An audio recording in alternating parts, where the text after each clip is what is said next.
পাচার করেছে। এই যে এতগুলো মানুষ তারা মারা গেল, কোনোদিন কেউ দেশ বিদেশে পালিয়ে গেছে শুনেছেন? যাইতে হয়নি, তারা এইখান থেকে যায় না। এই ইমানের শক্তি তাদের আছে। আপনার এলাকায় আপনি আপনার বাড়ির পাশে আপনি করেন, ভাই কালকে সারা রাত অন্তত কয়েক হাজার কোটি টাকার লেনদেন হয়েছে।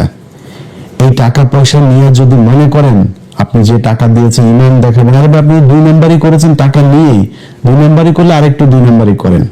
ওর কথাটা শুনুন, যে কথা দিয়েছেন এই কথাটা রাখেন না। দেশের জন্য, আপনার ভবিষ্যতের জন্য এই 500 আর 1000 টাকার জন্য নিজেরা বিক্রি করেন না। ভোটটা যেখানে আপনার প্রতিবেশী যে মানুষগুলো আছে, রাজনীতিবিদ যারা আছে দুইটা দলের মধ্যে, তাদের চরিত্র দেখেন, তারা কে কিরকম কি করতে চায়, কি হয়েছে 54 বছরে তারা কি করেছে, এগুলোর দিকে একটু হিসাব করেন, কোনো উত্তর পেয়ে যাবেন আপনি ভোট কাকে দিবেন। আমি আমার জায়গা থেকে আপনারা শুধু এতটুকু এনশিওর করি ভাই, আগে যেটা বললাম যে আমি জামাত ইসলামের কিছু না, জামাত ইসলামের লোক আমার কথা শুনবে কিনা আমি জানিও না, বাট একটু ঝুঁকি নিয়ে একটু দাবি নিয়ে কিছু কথা বলি। আমি বিশ্বাস করি জামাতকে অন্তত এই কথাগুলো বললে শুনবে। আপনার যেই মানুষগুলি আজকে এই যে প্রবাসে থাকেন না, এই মানুষগুলির জন্য এই 54 বছর এই দেশের রাজনীতিবিদরা কিচ্ছু করেনি। আপনাদেরকে শুধু পাঠিয়েছে, গাধার মতো আপনারা খেটেছেন, আপনারা টাকা পাঠিয়েছেন, সেই ডলার আবার ওরা বাংলাদেশ থেকে বিদেশে পাঠিয়েছে। এইভাবেই চলেছে। আমার ডলার রিজার্ভ কেন 34,000 কোটি টাকা থাকবে ভাই? 34 বিলিয়ন ডলার কেন থাকবে? আমার প্রতি সপ্তাহে আসে এরকম 1 বিলিয়ন ডলার, মাসে এমন মাস আসে 2 বিলিয়ন 3 বিলিয়ন ডলার পর্যন্ত আমার রেমিটেন্স আসে। তাহলে আমার রিজার্ভ কেন হবে 34 বিলিয়ন ডলার? আমি এত রিজার্ভ, এত ডলার আমি দেশে পাঠাচ্ছি, সে টাকা কোথায় যায়? এই টাকা এই আপনি কষ্ট করে পাঠান, আর এই রাজনীতিবিদরা আপনার এই দেশ থেকে এই করে। বিনিময়ে কি হয়? আপনি যখন যাবেন, যাওয়ার কথা শুনলে দালালে ধরার পরে পাসপোর্ট অফিসে গিয়ে আরেক দালালের পরে, এরপরে আপনি যখন যাবেন বিদেশে, ওইখানে গিয়ে আরেক দালালের হাতে পড়বেন। যাবেন হলো গিয়ে মসজিদে কাজ করার ভিসা নিয়ে, গিয়ে দেখবেন যে বাথরুম পরিষ্কার করা লাগে। এটাই এই বাংলাদেশে চলে এসেছে। আপনাদের কাছে গ্যারান্টি দিলাম, জামায়াত ইসলামী যদি ক্ষমতায় আসে, এই সিন্ডিকেট ভেঙে ফেলা হবে। আজকে সামনে রোজা, আপনি জানেন গভীর সমুদ্র বন্দরে আপনার এই যে জাহাজ এখন ভেসে বেড়াচ্ছে, সেগুলো আপনার খালাস করে না, কৃত্রিম ভাবে সেগুলোকে আটকে রাখা হয়েছে। মালের দাম বাড়বে, বাজারে সংকট তৈরি হবে, তারপরে সেগুলো নিয়ে আসবে। অল্প কয়টা প্রতিষ্ঠানের হাতে এই সুযোগ দিয়ে রাখা হয়েছে। ইউনিট সরকার আসার পরে এই সিন্ডিকেট ভাঙে নাই। জামাত ইসলাম আসলে খেজুর আটকায় রেখে, ছোলা আটকায় রেখে এটার দাম বাড়াবে, এটা হইতে দেওয়া যাবে না। গ্যারান্টি দিলাম আপনাদেরকে। আমি ইলিয়াস হোসেন আজকে যে কথাগুলো বলছি, আমি এই গত 1.5 বছরে এটা প্রমাণ করে এসেছি যে আমি এই নির্যাতিত মানুষ, অসহায় মানুষ যারা মাজলুম, তাদের পক্ষে কাজ করি। আজকে ওয়াকার একজন সেনাপ্রধান ভাই, আমি তার কাছে চুনোপুটি একটা, তার সাথে সে আমার একটা ফোন করা মানে আমার জন্য বিশাল ব্যাপার। বিশাল বড় জায়গায় আমি যাই বসতে পারি, বিশাল সুবিধা নিতে পারি ওয়াকারের সাথে সম্পর্ক ভালো রেখে। ভাই প্রপোজাল পেয়েও রাখি নাই। কি বলেছি? যে আলেমদেরকে ছাড়তে হবে, ডিজিএফআই জেলখানায় যেই তাদের ক্লিয়ারেন্সের কথা বলে এদেরকে আটকে রাখে, এটা করা যাবে না। বিডিআর এর লোকজনকে ছাড়তে হবে। এটার জন্য তাদের সাথে আমার সম্পর্ক হিসেবে আমার মতো একটা মানে খুবই কি বলবো যে দুর্বল একজন মানুষ, আমি তো পাওয়ারফুল না ভাই, আমার ফ্যামিলি ব্যাকগ্রাউন্ডে বিশাল পাওয়ারফুল কেউ নয়। আমার মতো একজন মানুষ, আমি তার এটাতে বিক্রি হইনি, তার ওইখানে যায় আমি কিছু চাইনি নিজের জন্য। জামাত ইসলামী যদি ক্ষমতা আসে, আপনাদেরকে কথা দিলাম, নিজের জন্য কিছু করব না। এই দেশের যে প্রবাসীরা ভারত থেকে সৌদিতে যেতে যে কয় টাকা লাগে, বাংলাদেশ থেকে ওই কয় টাকা লাগতে হবে। একজন মানুষকে, জামাত ইসলামকে সময় দিব 4.5 বছর। 5 বছরের মধ্যে 6 মাস আগে তাদেরকে হিসাব বুঝিয়ে দিতে হবে যে একজন মানুষ যে কিনা এমপি থাকবে, মন্ত্রী থাকবে, সরকারি কোনো পদে থাকবে, সে বিদেশে ট্রিটমেন্ট দিতে যাইতে পারবে না। যদি ট্রিটমেন্ট নিতে যাইতে হয়, তাহলে প্রত্যন্ত একটা গ্রামের অসহায়, যার চিকিৎসা নেওয়ার 1 টাকাও নাই, আপনি যেই রোগের জন্য মনে করেন বাংলাদেশে চিকিৎসা নাই, সেই চিকিৎসা যদি আপনাকে বিদেশ যাইতে হয়, তাহলে এই রোগ তো আপনার একার হয় না, গ্রামের একটা প্রত্যন্ত গ্রামের মানুষের এই রোগ হয়, তাহলে তাকে আপনি নিয়ে যাইতে হবে বিদেশে। এটা সরকারি খরচে এই ট্রিটমেন্ট তাকে দিতে হবে। আমি আজ পর্যন্ত আপনাদেরকে আমি বললাম, শুনেছেন জামাত ইসলামের নেতা একজন বিদেশে সিঙ্গাপুরে ট্রিটমেন্টের জন্য গিয়েছে, জামাত ইসলামের নেতাদেরকে লাভ দিয়ে যায়, পাতলা পায়খানা হইলো, যা থাইল্যান্ডে সিঙ্গাপুরে যায় ট্রিটমেন্ট নিতে হয়েছে। এই বিএনপি আওয়ামী লীগ এদের কিছু হইলেই বিদেশ, এয়ার অ্যাম্বুলেন্স যা কিছু আছে সবকিছু রেডি থাকে এদের জন্য, ট্রিটমেন্ট নিতে যায়। আমি আপনাদেরকে গ্যারান্টি দিলাম, নিজের সর্বশক্তি দিয়া আপনাদের জন্য এই জিনিসগুলো আদায় করবে ইনশাল্লাহ জামাত ইসলামের কাছে। যারা একটা সরকারি অফিসে যান, ভূমি রেজিস্ট্রি অফিসে যান, টাকা ছাড়া একটা কাগজ উল্টায় না, টেবিল থেকে ফাইল নেয় না, এই পরিস্থিতি বাংলাদেশে থাকবে না। এটা আপনাদেরকে স্বপ্ন দেখাচ্ছে না, এটা জামাত ইসলাম করবে। কারণ এই কাজ তারা এর আগে দুইজন মন্ত্রী ছিল, তারা সেটা করেছে। তাদের প্রতিষ্ঠানগুলো দেখেন, ইবনে সিনা বলেন, ইসলামী ব্যাংক বলেন, 2 দিনের জন্য খালি আওয়ামী লীগের হাতে গিয়েছিল ইসলামী ব্যাংক, তছনছ হয়ে গিয়েছে। এত বছর ধরে এটা সাউথ এশিয়ার মধ্যে সবচাইতে বেশি আপনার পাওয়ারফুল একটা ব্যাংক ছিল এই ইসলামী ব্যাংক। অথচ তাদের থেকে ম্যানেজমেন্ট হাতছাড়া হওয়ার পর আবার ফের আগের চেহারা, আবার এখন এসছে, আবার এটা উপরে উঠছে। এটাই জামাতে ইসলামী। সো এই দলটার কাছে যদি নাকি এই দেশের ক্ষমতা যায়, আপনাদেরকে এইটুকু বলতে পারি যে কতটুকু ভালো হবে সারা দেশ চালাইতে গেলে আমি জানি না, কিন্তু এর ধারে কাছেও কোনো দেশ নাই জামাত ইসলাম যতটি স্বচ্ছতা, ন্যায়, ন্যায্যতা, বৈষম্যহীন ভাবে দেশ পরিচালনা করবে, এর আশেপাশেও কেউ নাই। এই বিবেকের তাড়না থেকে বিএনপির একেবারে বিরুদ্ধে যে এবারে নির্বাচনে দাঁড়িপাল্লার ভোট চেয়েছে। আপনার নিজের প্রয়োজনে, আপনার দেশের প্রতি যে দায়িত্ববোধ, ভালোবাসা, আপনার নিজের পাওয়ার জন্য, আপনি যে বাজারের দোকান আছে আপনাকে চাঁদা দিতে হয় না, আপনি রাস্তায় একটা বাস চলে আপনাকে চাঁদা দিতে হয় না, এটা লেগুনা চালান, টেম্পো চালান, সিএনজি চালান, চাঁদা দিতে হয় না। ফুটপাতে একটা দোকান আছে, দিন শেষে 300-500 টাকা ইটি করে তারপরে সারাদিন ধুলা বালু এগুলোতে দাঁড়ায় থেকে করেন, সেখান থেকেও 100 টাকা দিয়ে দিতে হয়। এই মানুষগুলোকে দিতে হবে। আমি গ্যারান্টি দিলাম আপনাদেরকে, পৃথিবী বাংলাদেশ 5 বছরের জন্যই না, আরো হাজার হাজার বছরের এই পৃথিবী। আপনারা বেঁচে থাকবেন, আল্লাহ যদি বাঁচায় রাখে, আমরা হয়তো আরো 2-4-10 বছর যদি বেঁচে থাকি, তাহলে দেখবো এই 5 বছর জামাত ইসলামীকে দিয়ে দেখেন যে এই দেশের চরিত্র পাল্টায় কিনা, এই দেশে আপনার যে অধিকার, যে নাগরিক অধিকার, সেই অধিকার আপনি পান কিনা। যারা নির্বাচনে দায়িত্ব পালন করছেন তাদের ভেতরে অনেক, বিশেষ করে ওসিদের ভেতরে, ইন্সপেক্টর, পুলিশের ঊর্ধ্বতন অনেক অফিসার আছে, সৎ মানুষ, অনেক অফিসার। বিশেষ করে আমার একদিন আমি গত একটা প্রোগ্রামে বলেছিলাম যে পুলিশ মানেই ঘুষখোর, এটা বলার পরে আমার এক এসপি ফোন করেছিল, বলে যে ভাই আপনি আজকে যে কথাগুলো বলেছেন চমৎকার কথা বলেছেন, শুধু একটা কথা ভাই খুব আপত্তিকর, যে পুলিশ মানেই ঘুষখোর। তখন তাহলে কি পুলিশ কি? বলছে ভাই আপনি কি জানেন যে পুলিশের কত পুলিশ সদস্য যে অনেস্ট? তার বললাম ভাই কোথায় অনেস্ট? প্রতিটা থানার মধ্যে এসআই, কনস্টেবল, ওসি সবই তো ভাই ঘুষ খায়। আমার যদি এটাকে ক্যাটাগরি গেলে আপনি বলতে বলেন 99.9% তারা ঘুষ খায়। ভাই এটাই তো পুলিশ না, পুলিশের হেডকোয়ার্টারে পুলিশ, পুলিশের এসবিতে পুলিশ, আর্ম পুলিশে পুলিশ, সিআইডিতে পুলিশ, এরা তো ভাই ঘুষ খায় না সবাই। এখন কথা হলো যে আমি যাদেরকে মাঠে পাই, আমি তো থানার পুলিশকেই মাঠে পাই, আমার পাসপোর্ট আনতে যাই সে তাকে আমি মাঠে পাই। এই মানুষগুলো যখন ঘুষ খায় তখন আমার কাছে মনে হয় সবাই ঘুষ খায়। তো আজকে একটু নমনীয় ভাবে বলি, মনে করেন পুলিশ ঘুষ খাইতে চায় না, ভাই অনেক পুলিশ, ডিসি, এসপি, আমলা অনেকে খুব আতঙ্কে আছে। জামাত ইসলাম যদি ক্ষমতায় আসে তাইলে তাদের পিঠের চামড়া থাকবে না, পিঠের চামড়া থাকবে না কেন? পিটাবে না, তাদের ঘুষ টুস এই ধান্দাবাজি করার আর সুযোগ থাকবে না। এখন এই কারণে তারা চায় না যে জামাত ইসলাম ক্ষমতায় আসুক। ভাই একটা জিনিস বলি যে এই গেল 15 বছরে এই দেশে বহু ব্যবসায়ী, আমলা, রাজনীতিবিদ হাজার হাজার কোটি টাকার মালিক হয়েছে। আজকে কোথায় তারা? সালমান এফ রহমানের মতো লোক, এস আলমের মতো লোক কোথায় তারা? জেলখানার মধ্যে ঢুকে আছে সালমান এফ রহমান, আনিসুল হক, বিশাল প্রতাপশালী আইনমন্ত্রী, এরা সব এখন কোন অবস্থায় আছে? আপনারা টাকা দিয়ে বাঁচাইতে পারবে না। তার চাইতে যদি সততার সাথে, বাংলাদেশের প্রেক্ষাপটে আপনাদের বেতন তো কম না ভাই, একটা এসপির বেতনও কম না, ডিসির বেতনও কম না, একটু সৎ হয়ে দেখেন না, অন্তত আপনার ভবিষ্যৎ প্রজন্মটা একটা ভালো সুন্দর একটা পৃথিবী, সুন্দর একটা বাংলাদেশ পাবে। একটু করে যান।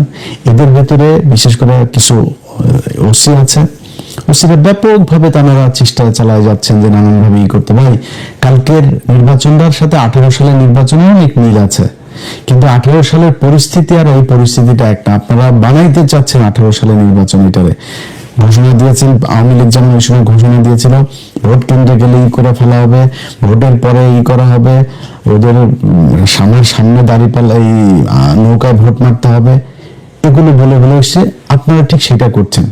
কিন্তু মাঠটা কি সে অবস্থায় আছে? ওই সময় এক একজন বিএনপির নেতার বিরুদ্ধে 200, 250, 300 করে মামলা, তার উপরে আবার এলাকায় নির্বাচনে তো পাশ করবেন এটা মোটামুটি 90% কনফার্ম হয়ে নির্বাচনে গিয়েছে। নির্বাচনটা শেষ হলে পিটানি খাবে, আবার জেলে যাইতে হবে, বেশি বাড়াবাড়িও করতে পারে না। পোলিং এজেন্ট দেওয়ার লোক ছিল না। পরিস্থিতিটা ওই জায়গায় আছে এখন। বাংলাদেশের এইভাবে ভোট দেওয়ার জন্য ঢাকা শহর থেকে যাওয়ার এটাই প্রথম। 15 বছর ভোট দিতে পারেনি, 17 বছর এটাই প্রথম। জুলাইয়ের একটা বিশাল রক্তক্ষয়ী সংঘর্ষ, একটা অভ্যুত্থানের মধ্য দিয়ে একজন প্রধানমন্ত্রী, বৈধ হোক আর অবৈধ হোক, সিটিং প্রধানমন্ত্রী দেশ থেকে গোষ্ঠী শুদ্ধ পালিয়েছে, এটাই প্রথম।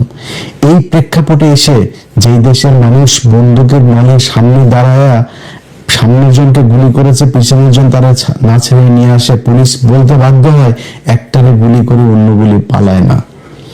সেই জাতিটার চোখের সামনে একটা অভ্যুত্থানের রক্ত তাদের শরীরে লেগে আছে, এদেরকে আপনি ভয় দেখায় ভোট কেন্দ্র থেকে বের করে দিবেন? জামাত ইসলামের লোকজনের সাথে সারা বাংলাদেশের মানুষ কেন্দ্রে আপনাদের বিরুদ্ধে দাঁড়াবে যদি কোনো উল্টাপাল্টা যেগুলো বলেছেন এগুলো করার চেষ্টা করেন। আর পুলিশ প্রশাসন চোখের সামনে আপনার করবে।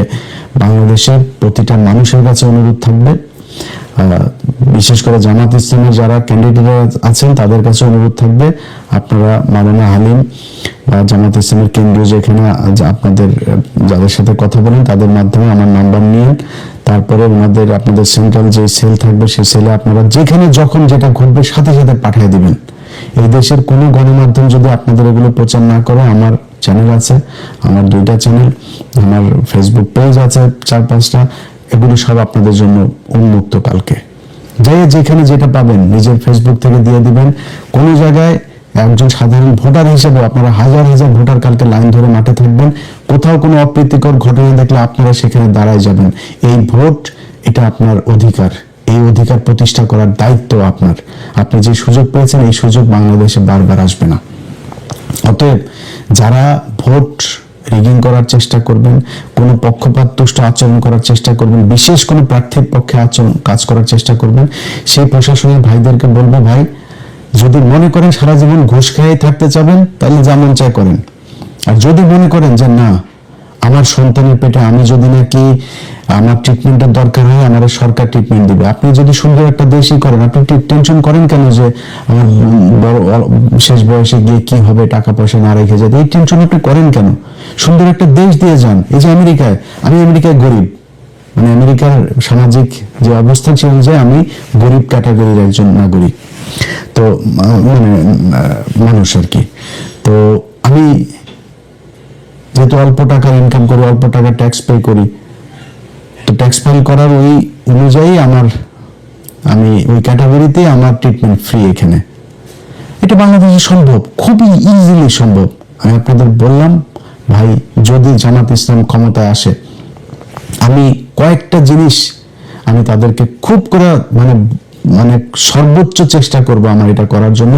1 নাম্বার হচ্ছে এই প্রবাসে যারা থাকে বা প্রবাসে যাবে, সে ভিআইপিদের মতো যাবে, ভিআইপিদের মতো আসবে, তারা সর্বোচ্চ কমফোর্ট দিতে হবে। এই মানুষগুলো 15 বছর 20 বছর ছোট বাচ্চা রেখে যায়, সেই বাচ্চা বিয়ে করার পরে বিদেশ থেকে ফিরে আসতে পারে না। এটা কোনো জীবন হলো নাকি? এই মানুষগুলোর জন্য সর্বোচ্চ কমফোর্ট আপনাকে এনশিওর করতে হবে। যে হসপিটালগুলোতে মানুষ ফ্লোরে শুয়ে থাকে, ভাই আমার দেশের এখন এই মুহূর্তে $34 বিলিয়ন আমার রিজার্ভ। আমার রিজার্ভ দিয়ে যদি আমি বাংলাদেশের মানুষকে বাঁচাইতে পারি না পারি, আমার এই টাকা দিয়ে কি হবে? খুব বেশি না, 5টা হসপিটাল করেন আপনি এখান থেকে $3 বিলিয়ন খালি খরচ করেন। আমার $3 বিলিয়ন পদ্মা সেতু করা হয়েছে না, 32 কোটি টাকা দিয়ে 45 কোটি টাকার উপরে গিয়েছে, প্রায় $4 বিলিয়ন $4.5 বিলিয়ন খরচ হয়েছে। আমি $4 বিলিয়ন দরকার নেই, $2 বিলিয়ন খরচ করেন, 5টা হসপিটাল করেন, তাই এই দেশে কোনো মানুষ চিকিৎসাহীন হয়ে মারা যাবে না। এটা এর মারা যাচ্ছে, প্রতিদিন মারা যাচ্ছে। কেন মারা যাবে? এই মানুষগুলোর জন্য কিছু করতে চাই, প্রবাসীদের জন্য করতে চাই। যেই অফিসগুলোতে ঘুষের জন্য মানুষ কোনো কাজ করতে পারে না, এই ঘুষটা সেগুলো বন্ধ করতে হবে ভাই। যেই স্টাইলে এই বাংলাদেশ 54 বছর চলেছে, এখান থেকে বের হয়ে আসতে হবে। এই বের হয়ে আসার জন্য আগামীকালকে আপনাকে দাঁড়িপাল্লায় ভোট দিতে হবে।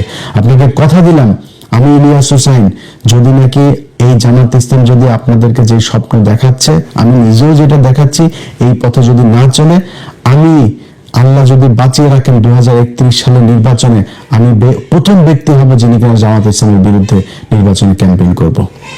এটা আজকে আপনাদেরকে বলে রাখলাম খুব সুস্পষ্ট ভাবে। ভাই, বিএনপিতে আমার বহু পছন্দের মানুষ আছে। ইভেন আপনি জানেন যে আমি বিএনপির এরকম অনেক জায়গাতে আছে যে জায়গার বিরুদ্ধে কোন ওই জায়গার জামাতের ওই ক্যান্ডিডেট যদি আমার বলেও না যে আমি তার পক্ষে নির্বাচন করার জন্য, তার পক্ষে কিছু একটা পোস্ট করার জন্য আমি করবো না, নাম বলবো না আমি কার কার, ঢাকাতেও আছে এমনকি, আমি তার পক্ষে করবো না। আমার অনেক পছন্দের মানুষ আছে বিএনপিতে। এই আলতাফ হোসেন চৌধুরী আমার খুব পছন্দের মানুষ, এই লোকটা, কিন্তু আমি তার পক্ষে আমি মানে ভোট চাচ্ছি। ওখানে যারা ভোটার আছেন আলতাফ ভাইয়ের ভোট দিয়েন। এরকম অনেকগুলো জায়গা আছে, অন্তত 8-10টা জায়গা আছে আমার খুব খুব কাছের মানুষ বিএনপি নির্বাচন করছে। আপনার আমার শত্রু না। সবশেষ যেই কথাটা বলে শেষ করতে চাই, বিএনপির ভাইরা হারের জন্য প্রস্তুতি নেন। জিতলে কি করবেন? ভেঙে ফেলবেন, উল্টায় ফেলবেন, ছিঁড়া ফেলবেন, ওগুলি আপাতত একটু পকেটে রাখেন। হারের জন্য প্রস্তুতি নেন। আগামীকালকে রাতে যখন 200-250 বের হবে, আপনার ফলাফল বের হবে, এরপরে দেশে যদি কোনো ক্যাওস তৈরি করতে চান, সেখানে তৃতীয় পক্ষ সুযোগ নিবে। সো যে বিষয়টা আপনাদেরকে বলতে চাই, কোনো ধরনের শয়তানি করা যাবে না। যদি করেন তাহলে কিন্তু আম ছালা সব সমানে যাবে। নির্বাচন করবেন, হারবেন, হারার পরে চুপচাপ থাকবেন। সামনের 5 বছর পরে কি করবেন সেটা করার জন্য প্রস্তুতি নেবেন। আগের মতো আপনারা জেলেও কেউ পাঠাবে না, আগের মতো গুমও করবে না, শিলিং সালাউদ্দিনের মতো শিলিংয়ে যাওয়া বসে থাকতে হবে না, দেশেই থাকবেন।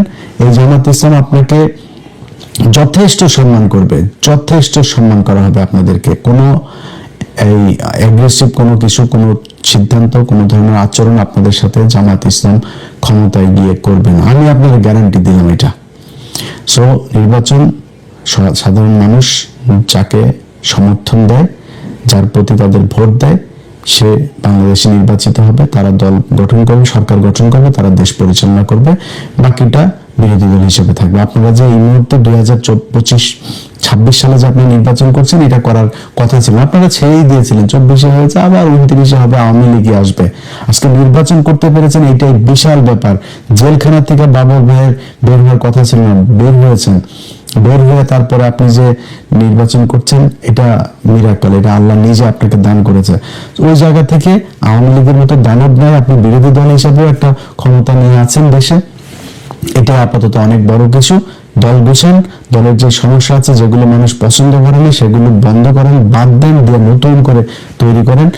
ভালো কিছু করলে জামাত ইসলামের যে সমস্যাগুলো থাকবে এই 5 বছরে, এগুলো বিরুদ্ধে একটা জনমত তৈরি করবেন, করে মানুষকে বুঝাবেন যে আমরা এগুলো কাটায় উঠতে চাই, এই করবো। এবং আপনার কার্যক্রম দেখে বুঝবে যে আপনি আসলে ভালো কিছু করবেন কিনা।